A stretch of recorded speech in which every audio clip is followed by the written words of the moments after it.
ஈரோட்டில் வந்து அவ்வளோ ஒரு லட்சக்கணக்கான பேர் இங்கே உள்ள வந்துட்டாங்க.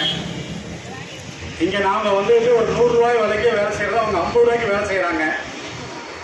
இப்படியே போயிட்டு இருந்ததுன்னா நமக்கு இங்கே வேலையே இல்லைங்க.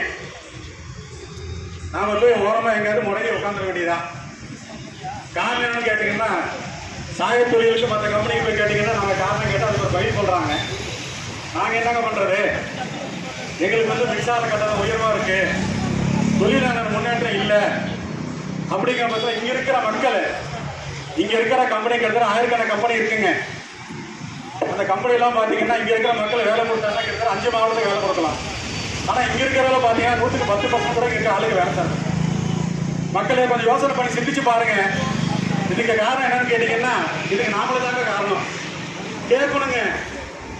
கம்பெனி நம்மளை நம்பி தான் இருக்காங்கன்னா, அவங்களை நம்பி நாங்கள் இருக்கிறோன்னா நாம தான் போய் கேட்கணுங்க.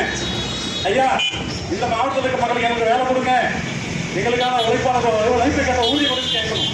கேட்கறது இல்லைங்க. முதல்ல கேட்டால் யாருக்கு சார் வராங்க, வரது இல்லைங்க.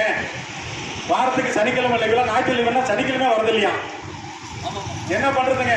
ஆனால் அவங்க செய்கிறாங்களாம், மாதத்துக்கு ஒரு நாள் கூட லீவ் இல்லையா, லீவ் இல்லாமல் அவங்க செய்கிறாங்களா, அவங்களுக்கான அந்த ஊதியம் அவங்களுக்கான உழைப்பு கொடுக்குறாங்களாம்.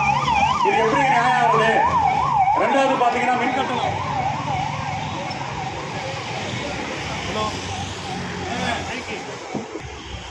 300 ரூபா இருந்ததுங்க நார்மல் கட்டணம், 0 குறைஞ்சது.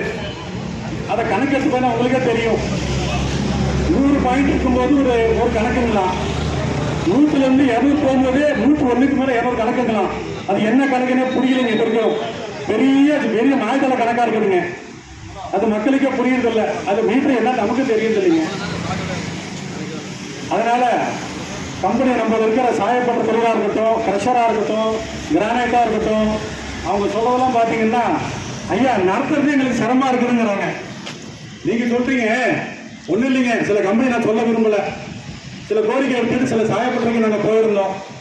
அந்த கம்பெனியோடைய நல்விளைவுகளை பற்றி நான் பேர சொல்ல விரும்பலைங்க. அவங்க என்ன சொல்றாங்கன்னா, ஐயா நாங்கள் செட்டெல்லாம் இருக்கோங்கிறாங்க, சூட்டு பண்ணிக்கலாம் இருக்குங்கிறாங்க. காரணம் என்ன கேட்டீங்கன்னா, வாடகை கொடுக்க முடியலைங்க. வாடகை கொடுக்க முடியல. இங்க இருக்கிற மக்களுக்கு நீங்க 500 பேர் வேலை கொடுக்க முடியுங்க. ஆனா அத்தனை பேர் மக்களுக்கு எங்களால் வேலை கொடுக்க நாங்க ரெடியா இருக்கோம். ஆனா மத்திய அரசும் மாநில அரசும் நாங்க கேட்கறது சரிபெற கொடுக்க மாட்டேங்கிறாங்க. நீங்க மட்டும் என்ன பண்ணிக்க போறீங்க அப்படிங்கிறாங்க.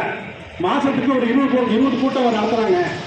ஆனா வந்து சரிங்க, ஜனநாயக மக்கள் கலைஞர்றது நாங்க கண்கூட பாக்குறோம். நீங்க சொல்றது செய்றீங்க, மாசத்துக்கு அந்த கூட நடத்துறீங்க. ஆனா மற்றவங்க எல்லாம் யாருமே வந்து வராங்க போறாங்க செய்யறது இல்லைங்கிறாங்க.